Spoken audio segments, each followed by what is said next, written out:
1616. Ini merek Lucia.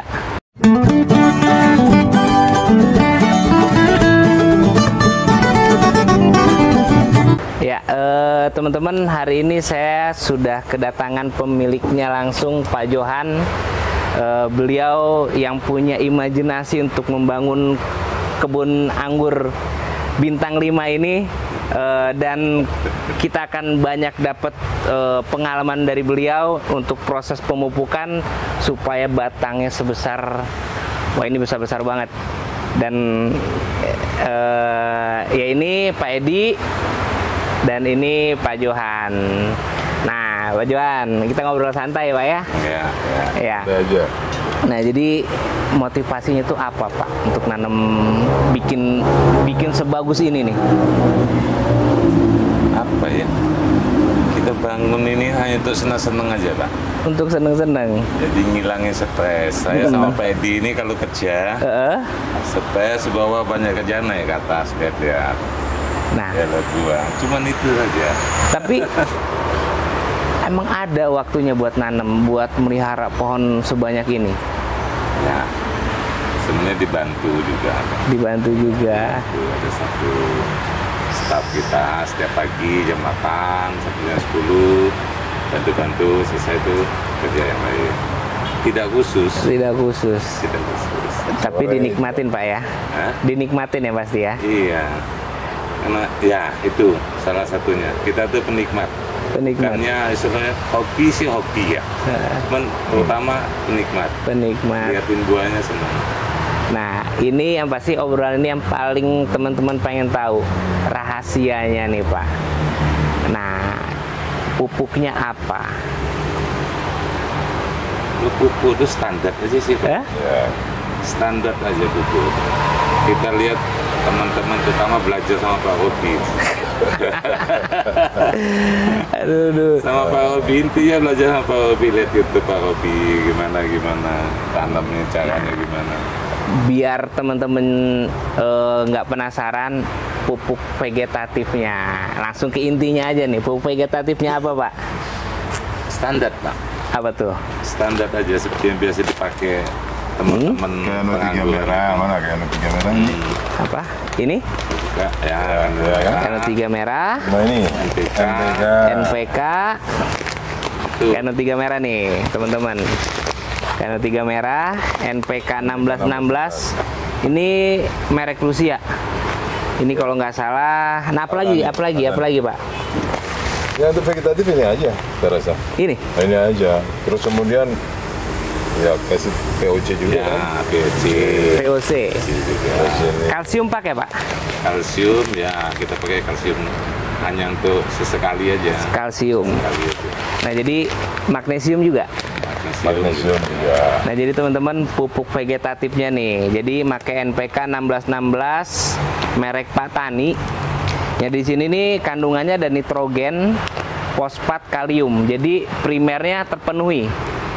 Nah, di sini juga ada magnesium, kalsium, sama sulfur. Nah, ini juga satu pupuk ini ada sekundernya juga.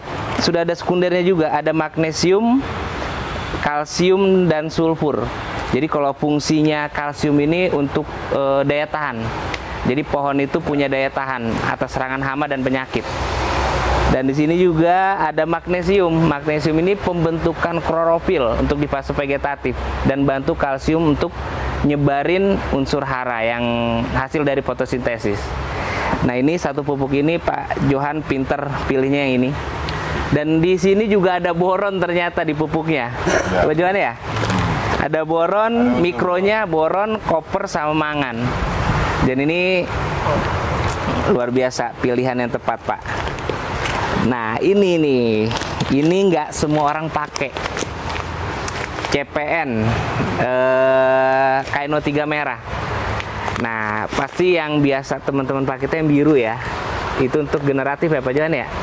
Nah, tapi ini Pak Johan pakai yang merah. Nah, yang merah ini perbedaan ya. Ini Kano 3 ini kalium nitrat. Pak Johan ya, kalium nitrat, tapi kandungan nitrat dan kaliumnya itu seimbang.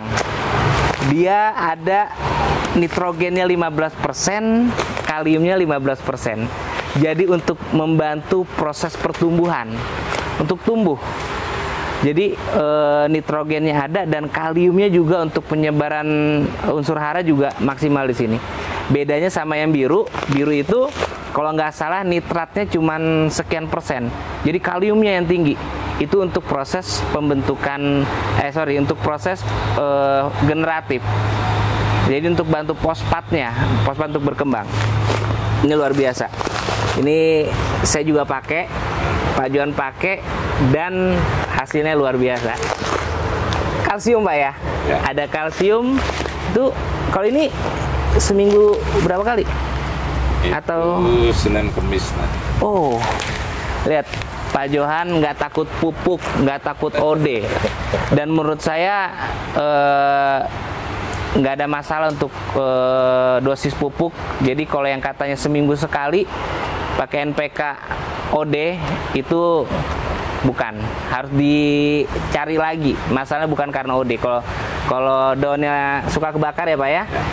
Tapi ini seminggu 2 kali dan pohonnya bagus, berarti nggak ada masalah. Dosisnya Pak? Ya, 2 sendok lah satu pohon. Satu pohon 2 sendok. ditabur dikocor. Nah, ditabur aja. 2 sendok ini. Ya. Ini 2 sendok, ini Ya. Sama, komposisinya sama. 2 sendok NPK dan 2 sendok CPN. Dan ini dosis yang lumayan besar, Pak. Tapi kalau untuk pot ukuran kecil harus dikurangin. Nah, tapi kalau Pak Johan ini ukurannya berapa kali berapa Pak potnya Pak? 75, Hah? 75 1 meter lebih kurang. ya. Untuk satu pohon. 75 kali 1. meter kali Lebarnya 75 kali 75. tingginya Tinggi 60. 60, lebarnya? 60-an. Ya, kalau 60 kali 70 kali 1 ya, meter. berarti diameter pot di 60 bisa pakai dosis ini. 2,4 meter Ya. persegi. Menurut saya sih 4,2. aman, dan ini hasilnya. Nah, kalsium pakainya seminggu. Kalsium itu hanya kalau pas butuh aja. Oh, kalsium pas butuh. Ya, kalau misalnya daunnya merasa kurang ini atau apa namanya, pH-nya turun. Oh ya. Nah, jadi kalau Pak Johan itu pakai kalsium di saat pH turun. Jadi emang kalsium itu buat netralin pH tanah juga. Dan berarti situasional Pak ya. Ya. Nah, sebenarnya kalsium itu kebutuhannya sekunder, masih makro juga. Tapi di sini Pak Johan karena pakai NPK 1616 yang sudah ada kandungan kalsiumnya, jadi dengan kondisi yang itu apa yang Pak Johan lakukan itu sudah cukup.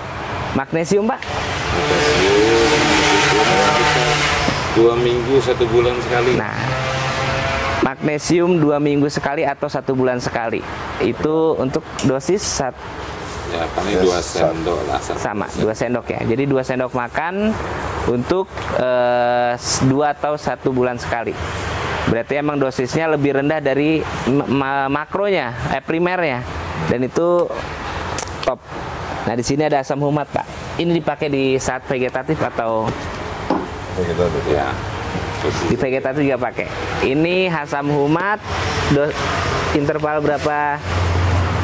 2 minggu nanti. Iya, 2 minggu ya, 2 minggu sekali ya. 2 minggu sekali. 5 sendok. Oh, 5 sendok 20 liter, Ya. satu pohon berapa gayung? Berapa liter? Ikan aja, Pak. Disesuaikan. Nah, ini Pak Johan pakai 2 minggu sekali asam humat. Jadi asam humat ini untuk membedah tanah. Jadi membantu proses bikin tanah itu mengurangi residu pupuk kimia juga. Jadi akar juga mudah untuk penyerapan nutrisi juga. Dan ini wow, keren Pak. Ini dia, ada asam amino. Sama. Ah, Sama kamu. sama. Berbarengan. Satu. Ya. Aplikasi berbarengan. Nah, Ya, asam amino ini unsur haranya bagus banget. Ini organik. Jadi kalau orang yang pakai organik, kalau untuk pengganti NPK bisa pakai sama amino juga.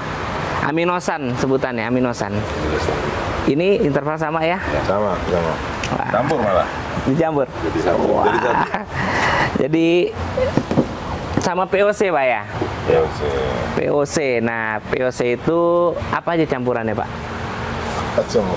Terlalu banyak Pak disebut Pak. Nah jadi gini, komplit. Berarti mikronya bakal terpenuhi dari POC. Pasti dari buah-buahan juga kan, dari ya. Jadi untuk vegetatif menurut saya pupuk dari Pak Johan itu komplit dan benar-benar emang dibutuhkan oleh tanaman anggur. Dan ini ilmu banget. Nah sekarang saya mau nanya lagi nih, ini kan lagi berbuah nih. Pupuknya apa generatifnya? Standar Pak, pakai. Apa tuh? Ini. Boron ya. Ini karat boron, Terus MKP, NO3 putih. KNO3 putih. Ini ada 3 pupuk yang emang biasa orang pakai. Pasti dosisnya juga masing-masing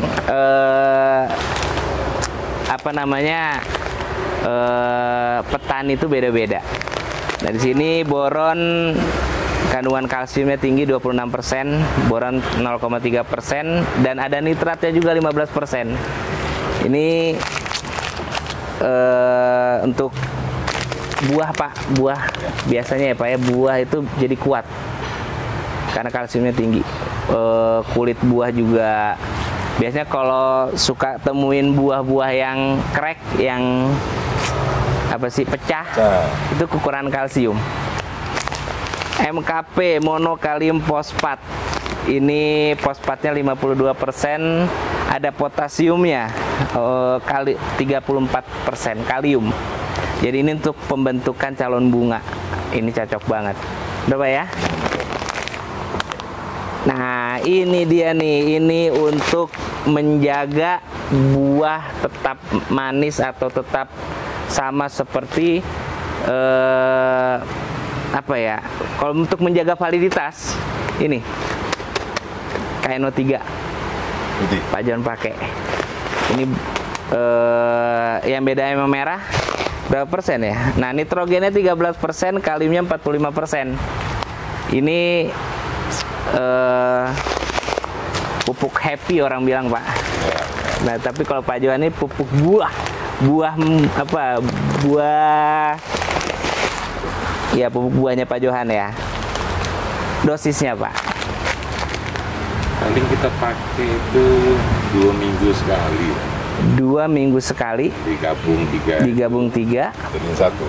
Jadi 2 sendok. 2 minggu sekali. Masing-masing 2 sendok. 2 sendok. Dipergunakan di saat berbuah atau sebelum pangkas, Pak? Sebelum pangkas. Sebelum pangkas sudah dipergunakan? Sudah dengan buah.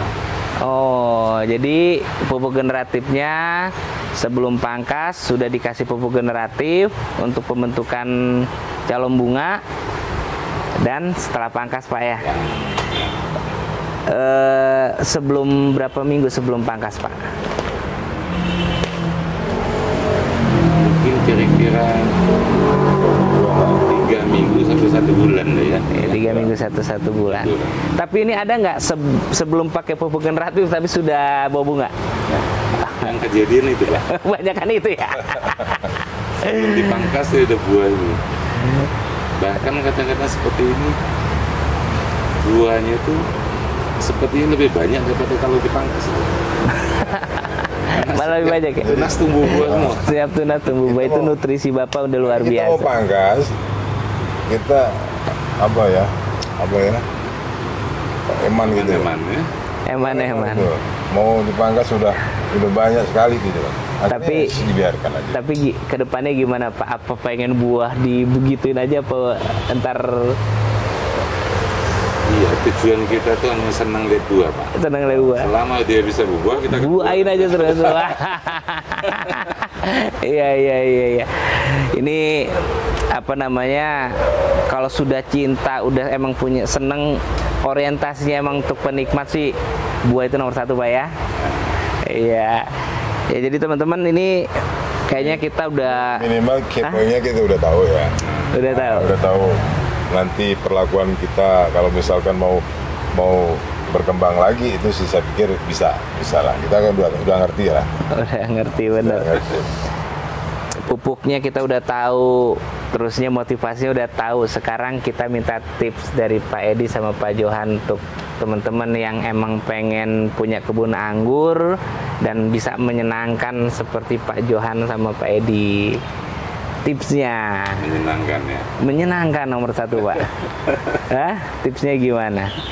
Menyenangkan, hilangin stres ya. Hilangin Kita stres. tujuannya nanam anggur itu hanya sekedar untuk kalau penat, Pak.